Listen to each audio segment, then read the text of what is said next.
செய்யக்கூடாத காரியத்தை செஞ்சிட்டீங்கல்ல, கடைசியில் அம்மனோட கழுத்திலேயே கையை வச்சிட்டீங்கல்ல. தேசிகரே, ரொம்ப தப்பு பண்றீங்க.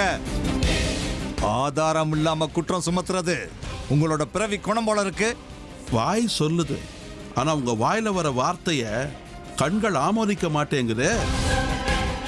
ஏன்னா உங்க கண்ணுல ஒரு பயம் தெரியுது. நான் தான் குற்றவாளின்னு உங்க மனசுல பட்ட பிறகு உங்க முன்னாடி 1000 சாட்சிகளை கொண்டு வந்து நிறுத்தினா கூட உண்மை என்னங்கிறத நான் உங்க மனசுக்கு புரிய வைக்கிறதுக்கு நிச்சயமா என்னால முடியாது. வரேன். சுயநலம், பேராசை,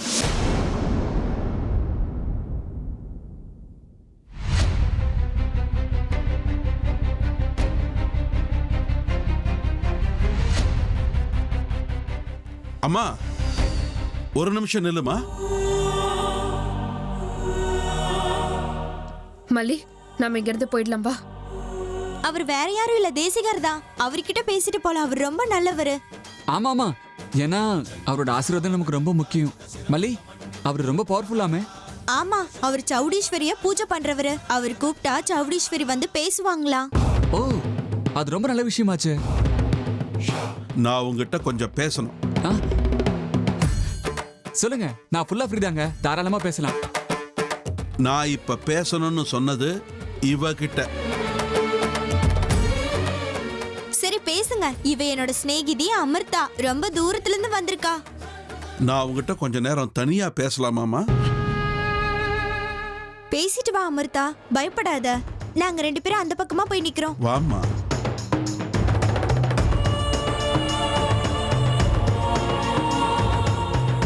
அர்ஜுன் வாங்க, கோவிலுக்கு அந்த பக்கம் ரொம்ப நல்லா இருக்கும். வாங்க.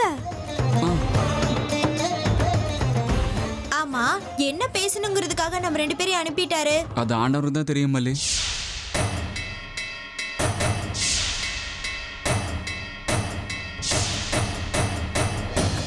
ஜெய் மகாகாளி. நம்ம எதிரியோட கால் இந்த கோயிலுக்குள்ள பட்டிருக்கிற அறிகுறி எனக்கு நல்லா தெரியுது. பாபா, ஒரு காரியம் பண்ணலாமா? நம்ம எதிரி கிடைக்கிற வரைக்கும் நம்ம இந்த இடத்தை விட்டு போகவே வேண்டாம். நாம சக்கராபுரிய விட்டு போனோம்னா அது நம்ம எதிரி செத்ததுக்கு அப்புறம் தான். மல்லி மல்லி, அப்படி போலாம் வாங்க. எப்படி போலாம்? அமிர்தா இருக்கிற இடத்துக்கு போலாம் வாங்க. வாங்க.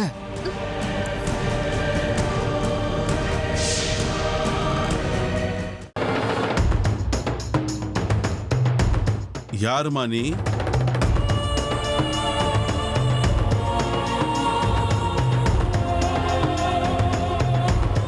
எதுக்காக இங்க வந்திருக்க?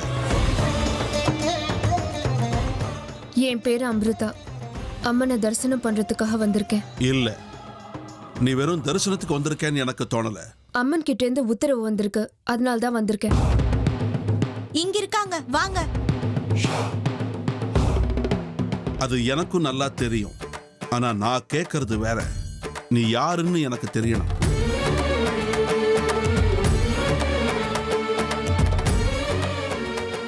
நீ சாதாரண பொண்ணு கிடையாதுன்னு ஏன் அபிப்பிராயம்? நான் யாரு, எங்கேருந்து வந்திருக்கேன், எதுக்காக வந்திருக்கேன்ற விவரம் எல்லாம் உங்களுக்கு சொல்ல வேண்டிய அவசியம் இல்ல. நான் போற பாதை எனக்கு முக்கியம் இல்ல. எனக்குன்னு ஒரு லட்சியம் இருக்கு, அதை அடையிறது தான் எனக்கு முக்கியம். சரி, மறுபடியும் கேட்கிறேன், யார் நீ? உன்னோட முகத்தை பார்த்தா சாதாரண மனுஷ பாவமே இல்லையே.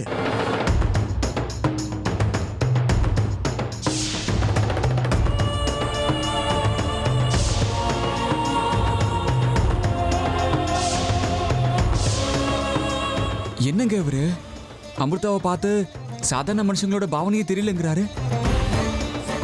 உங்ககிட்ட ஏதோ ஒரு விசேஷ சக்தி இருக்குன்னு எனக்கு ரொம்ப நல்லாவே தெரியும். சொல்லு, யாருமா நீ? நான் யாருன்னு இவருக்கு தெரிஞ்சு போயிடுச்சா? இப்ப நான் என்ன பண்றது? இப்படி தப்பிக்கிறது? நீ யாருங்கிறத கண்டுபிடிக்க முடியாத அளவுக்கு நான் சக்தி குறைஞ்சவன் இல்ல தாயி. தாயே சௌடேஸ்வரி.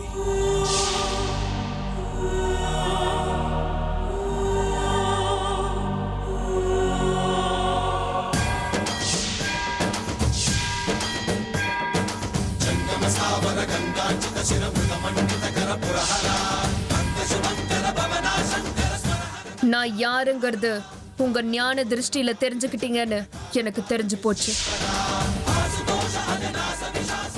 எல்லாத்துக்கும் இந்த அம்மன் தான் காரணம். அவ என்னை கூப்பிட்டதுனாலதான் நான் இங்க வந்திருக்கேன். உங்க மனசுக்கு தெரிஞ்சது உங்க மனசோடவே இருந்தா எல்லாருக்கும் நல்லது. தாயே, நீ அந்த மகமாயியோட உத்தரவுனால இங்க வந்திருக்க. நீ யாரு, எங்கேந்து வந்திருக்க, எதுக்காக வந்திருக்கன்னு எனக்கு தெரியாது. ஆனாலும் உங்க 2 பேரால ஒரு அதிசயம் நடக்க போகுதுங்கிறது உண்மை. அந்த அதிசயத்தை கண்ணால பாக்குறதுக்கு நான் காத்துக்கிட்டு இருக்கேம்மா. ஐயோ, தேசிகர அமிர்தாவை பார்த்து கையெடுத்து கும்பிடுறாரு. அந்த தாய் சௌடேஸ்வரி என்னால எந்த பிரச்சனையும் வராம பாத்துப்பாமா. உனக்கு எந்த கவலையும் வேண்டாம்.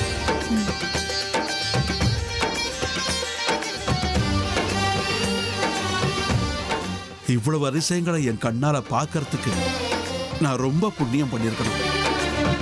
உன் காரியம் நிறைவேறட்டும்மா. நான் போயிட்டு வரேன்.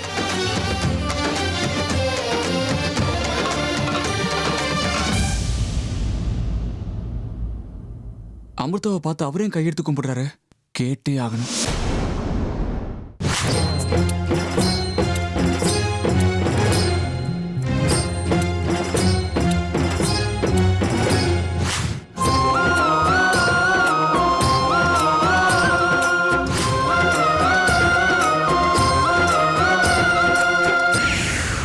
அந்த அம்மனோட தாலியே திருடு போற காலம் வந்துருச்சு பாத்தீங்களா? அந்த தாயோட நகைக்கு ஆசைப்பட்டவங்க தாயோட சாபத்துக்கு ஆளாயிடுவாங்க. தாலி இல்லாம சுமங்கலி பூஜை நடக்காது. சுமங்கலி பூஜை நடக்காம ஸ்ரீசக்கர உற்சவமும் நடக்காது.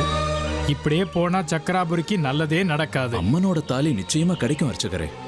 அது சரி, அவளோட தாலியை திருடின உடனே அவளோட சக்திகளை எல்லாம் அழிச்சிட முடியுமா? இங்க உட்கார்ந்து இருக்கிற அம்மன் என்ன வெறும் கல்லா? அவ எல்லாத்தையும் பார்த்துக்கிட்டு தான் இருக்கா. களி முத்தி போச்சுங்க. பாவிங்க கைதான் ஓங்கி. தாலியை திருடி தங்கத்தை உருக்கி பொண்டாட்டிக்கு நகை வாங்கி கொடுப்பாங்க இந்த பாவி பசங்க. தாலியை தான் எடுத்திருக்காங்க, உயிர் எடுக்கல.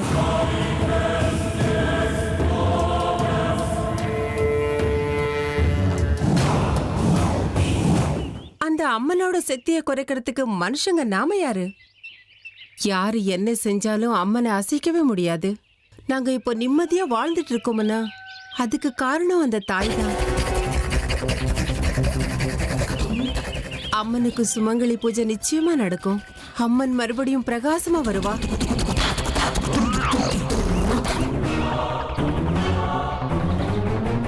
தாலிய திருடினவங்கள அந்த அம்மனே பார்த்துப்பா பாருங்க. சரி, பூஜைக்கு நேரமாச்சு, உள்ள வாங்க.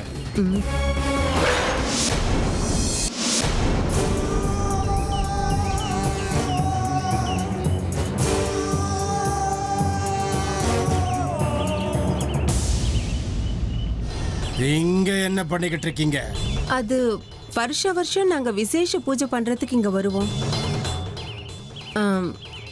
இந்த வருஷம் எங்க பொண்ணுக்கு நல்லது நடக்கணும்னு அம்மனுக்கு பூஜை பண்ண இங்க வந்தோம்.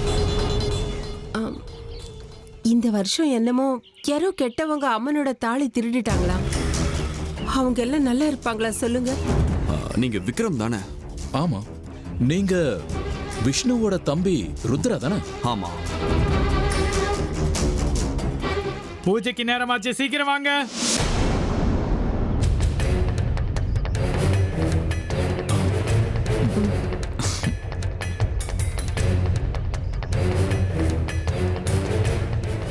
பைரவா, ஏன் கூடவா?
ब्रह्मदोः पूर्णं ददाति रव्योसानीति एकदा ब्रह्मणमुपहरति एकदैव यजमान आयुस्तेजो ददाति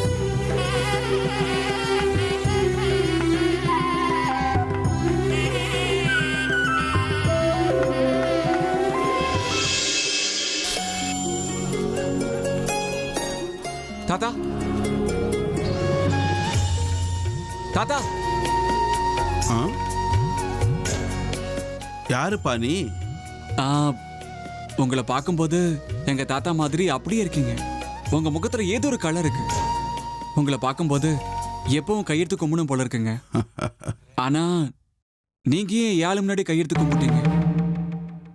அதான் எனக்கு ஒன்றும் புரிய மாட்டேங்குது. ஓ ஆள்னா யாரு? அதாங்க அமிர்தா. அவளுக்கும் உனக்கும் என்ன சம்பந்தம்? அதை விடுங்க சார். நீங்க ஏன் கும்பிட்டீங்க? என் கேள்விக்கு நீ பதில் சொல்லு. அவங்க தான் என் தேவதை. அவங்கள பார்க்கும்போது தினமும் எனக்கு பண்டிகை மாதிரியே இருக்கும். அவங்க மேல ரொம்ப ஆசை வச்சிருக்கேன். கனவு காண்றதை விட்டுடு. அவகிட்ட இருந்து கொஞ்சம் விலகியே இரு. அதுதான் உனக்கும் நல்லது, அவளுக்கும் நல்லது. என்ன தாத்தா நீங்க? நான் எப்போ அவங்க கூடவே இருக்கணும், அவங்க மனசை நெருங்கணும்னு என்னென்னமோ பண்ணி எவ்வளவோ கஷ்டப்பட்டுட்டு இருக்கேன். நீங்க என்னடானா இப்படி மாத்தி பேசுறீங்க? நான் சொல்றத கேளு. அந்த பொண்ணு உனக்கு கிடைக்க மாட்டா. கிடைக்காத விஷயத்த நினைச்சு மனசை குழப்பிக்காத. அந்த அம்மனுடைய விளையாட்டே வேற. நீ இன்னொரு பொண்ணை பார்த்து கல்யாணம் பண்ணிக்கோ. தாத்தா நீங்க பெரியவங்க. எங்களை முதல்ல லவச பார்த்தா மனசார சந்தோஷமா ஆசீர்வாதம் பண்ணணும். ஆனா நீங்க ஆரம்பத்திலே இதை வேண்டான்னு சொல்றீங்க. அந்த அம்மா நிச்சயமா காப்பாத்துவான்னு அவளை தரிசனம் பண்ண வந்திருக்கோம். அமிர்தாவை நான் பூ மாதிரி வச்சு பார்த்துப்பாங்க. அந்த அம்மன் எங்களை ஒன்று சேர்த்து வச்சா போதுங்க. நீங்களும் என்ன ஆசீர்வாதம் பண்ணுங்க. அந்த அம்மன் மனசுல இருக்கிறது அப்படியே நடக்கும். அதை தடுக்கிறதுக்கு நான் யாரு, நீ யாரு? தாத்தா அமிர்தா முன்னாடி நீங்க ஏன் கையெடுத்து கும்பிட்டீங்கன்னு இன்னும் சொல்லவே இல்லை. எல்லா கேள்விகளுக்கும் பதில் தெரிஞ்சுக்க வேண்டிய அவசியம் இல்லை. சில கேள்விகளாவே இருந்துட்டாதான் மனசுல நிம்மதி இருக்கும்.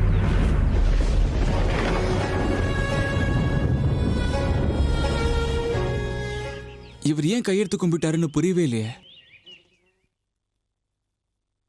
இவரே கையெடுத்து கும்பிட்டாருன்னும் போது என் ஆளு எவ்வளவு கிரேட்டா இருக்கணும்.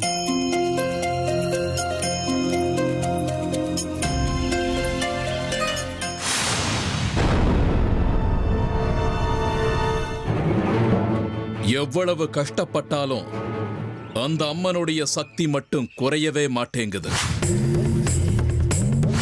எவ்வளவுதான் நாம முயற்சி பண்ணாலும் அவளை முழுசா நம்மளால கட்டி போட முடியல.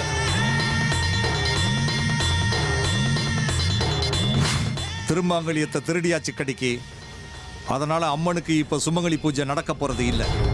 பூஜை நடந்தாலும் பூஜை முடிகிற வரைக்கும் அம்மனுடைய கழுத்துக்கு உண்மையான தாலி போய் சேராத அளவுக்கு ஏற்பாடு பண்ணியாச்சு. அந்த அம்மன் நம்ம கட்டுப்பாட்டுக்குள்ள வந்தே ஆகணும். விருப்பாக்ஷா, அம்மனுடைய முகபாவனைய நீ கவனிச்சியா? எதுவுமே நடக்காத மாதிரி இன்னும் அவ சிரிச்சுக்கிட்டு தான் இருக்கு. சக்தி நிறைஞ்சிருக்கும் போது எப்படி இருப்பாளோ அதே மாதிரி அவ முகம் பிரகாசமா இருக்கு. இன்னும் அந்த சிலைக்குள்ள எவ்வளவு சக்திகள் இருக்கு. அம்மனுக்கு மொத்தம் 10 அவதாரம், 100 உருவம். தாலியை கட்டிட்டா மட்டும் அவளுடைய சக்தி குறைய போறதில்ல கட்டக்கே. நீ சொல்றது 100க்கு 100 உண்மைதான் பைரவா. நாம வேற ஒரு வழியில தான் நம்ம பாதையை அமைச்சுக்கணும். நம்ம இலக்கு வேற. தாலியை எடுத்துட்டா அந்த அம்மனுக்கு பரமசிவன் அருள் இருக்காது. அம்மனுடைய சக்தியை சீக்கிரம் குறைஞ்சிடும்.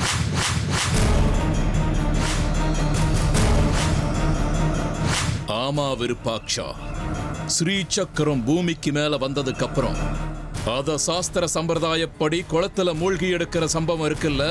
அந்த குளத்துல ஒரு ஆமை இருக்கு. அது இந்த கோவிலை கட்டின நாள்ல இருந்தே அங்க இருக்குன்ற நம்பிக்கை இருக்கு. ஒவ்வொரு தடவையும் உற்சவம் அன்னைக்கு ஸ்ரீசக்கரத்தை அந்த குளத்துல முங்கி எடுக்கும் போது விஷ்ணு கூர்ம உருவத்துல ஸ்ரீசக்கரத்தை தன்னுடைய முதுகு மேல சுமந்துக்கிட்டு தண்ணிக்கு மேல கொண்டு வருவாங்கிறது நம்பிக்கை. இப்பவும் அப்படித்தான். உற்சவத்தன்னைக்கு ஸ்ரீசக்கரத்தை குளத்துல நாங்க முக்கும் போது ஒரு ஆமை தன்னுடைய முதுகுல ஸ்ரீசக்கரத்தை சுமந்துக்கிட்டு மேல வரும். ஆனா ஆமை நம்ம கண்ணுக்கு தெரியாது. ஸ்ரீசக்கரம் தானே தண்ணிக்கு மேல வரும். அப்படின்னா அந்த மொத்த குளத்தையும் நாம நம்ம கட்டுப்பாட்டுக்குள்ள கொண்டு வரணும். என்ன மொத்த குளத்தையும் நம்ம கட்டுப்பாட்டுக்குள்ள கொண்டு வரணுமா? ஆமா, குளத்துடைய ஒவ்வொரு அங்குலமும், அதுல இருக்கிற நீர், சுத்தி இருக்கிற காற்று எல்லாத்தையும் நம்ம கட்டுப்பாட்டுக்குள்ள கொண்டு வர. அந்த குளத்துல தெய்வ சக்தி இருக்குன்னு சொல்லுவாங்க. அப்படிப்பட்ட குளத்தை நம்ம கட்டுப்பாட்டுக்குள்ள கொண்டு வர முடியுமா? முடியும்.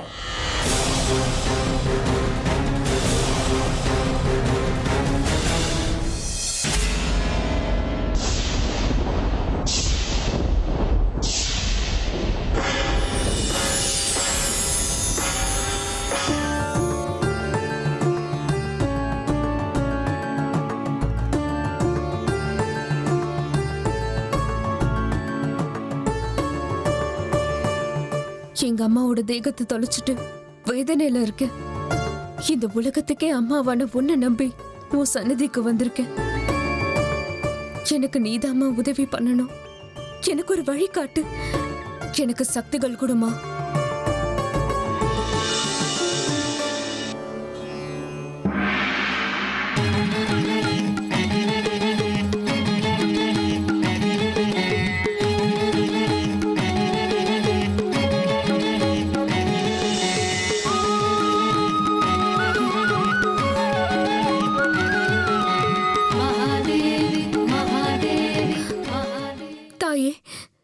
இப்ப நீதான் எனக்கு ஒரு வழியை காட்டணும். உன்னை மனசார வந்து தரிசனம் பண்ணா எத்தனையோ பேரோட கஷ்டங்கள் நிவர்த்தி ஆயிடும் கேள்விப்பட்டேன். என்னோட பிரச்சனைகளையும் நீதாமா தீர்த்து வைக்கணும். உன்னோட கருணையை விட்டா எனக்கு வேற எந்த வழியும் இல்ல. உன்னுடைய எல்லா பிரச்சனைகளுக்கும் உனக்கு ஒரு தீர்வு கிடைக்கும். ஆனா இப்ப என்னால எதையுமே சொல்ல முடியாது தாயே. ஆமா, அந்த காலம் வர்ற வரைக்கும் நீ கொஞ்சம் காத்திருக்கணும். என்னால எந்த பதிலும் சொல்ல முடியாத அளவுக்கு என் குழந்தைகளே என்னை கட்டி போட்டு வச்சிருக்காங்க. உன்னை கட்டி போட்டிருக்காங்களா? அது எப்படி முடியும்? என் குழந்தைகளுக்கு என்னையே ஜெயிக்கணுங்கிற ஒரு கர்வம், இந்த ஜெகன்மாதாவுடைய ஜெகன் மாயையே ஜெயிப்போங்கிற அகங்காரம், தாயை மிஞ்சின குழந்தைகளா இருக்கணும்னு அல்ப சந்தோஷத்துக்காக போராடுறாங்க. அது அவங்களுடைய பிரமைங்கிறது இன்னும் அவங்களுக்கு தெரியல. அதுவும் ஏன் திருவிளையாடல் தான். என் குழந்தைகள் பண்ற தவற தண்டிக்கணுமா இல்ல மன்னிச்சு விடணுமாங்கிற குழப்பத்துல நான் இருக்கேன். அதனாலதான் இப்போ என்னால எந்த பதிலையும் சொல்ல முடியாம இருக்கேன். என்னுடைய அம்மா. நீ கொஞ்சம் பொறுமையாக இரு மகளே. நீ என்னுடைய சன்னிதானத்தை விட்டு புறப்படுறதுக்கு முன்னாடி உனக்கு என்னுடைய அருளால எல்லா விஷயங்களும் தெளிவாயிடும். ஆனா அதுக்கு முன்னாடி உன் மூலமா எனக்கு ஒரு காரியம் ஆகணும். ஏன் மூலமாவா? ஆமா.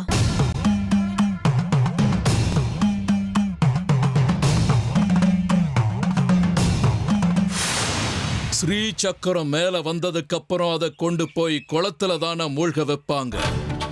அது நடக்கட்டும். ஆனா அதுக்கப்புறம் அது மேல வராத அளவுக்கு அதை நாம பாத்துக்கலாம். குளத்துல மூழ்கின ஸ்ரீ சக்கரம் நம்ம கைக்கு தான் வந்து சேரும். இது நடக்குமா? முடியும்.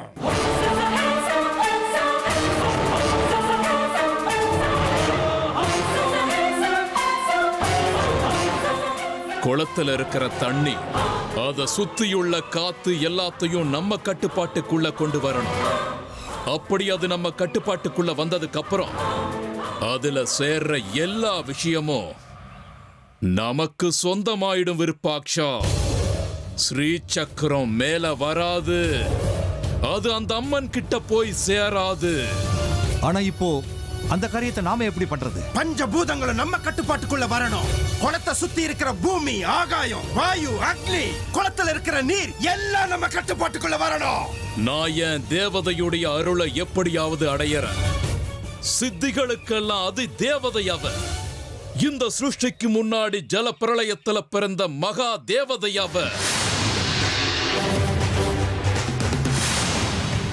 அவளுடைய அருள் இருந்ததுன்னா ஸ்ரீ சக்கரத்தை நாம தண்ணிக்குள்ளேயே ஆக்கிரமிச்சு வச்சுக்க முடியும். காலருத்ர பைரவனை இந்த காரியத்துக்கு நான் அழைக்கிறேன். எல்லா விதமான சக்திகளுக்கு அவன் தான் தெய்வம். காட்டுக்கி, நீ நீரால கட்டி போட பாரு. நான் மந்திர தந்திர சக்தி உதவியோட எல்லா பிரேத பூதங்களையும் ஏன் வசப்படுத்தி வச்சுக்கிறேன். இது எல்லாம் நடந்தா ஸ்ரீ சக்கரம் நம்ம கைக்கு வந்து சேர்றத யாராலையும் தடுக்க முடியாது.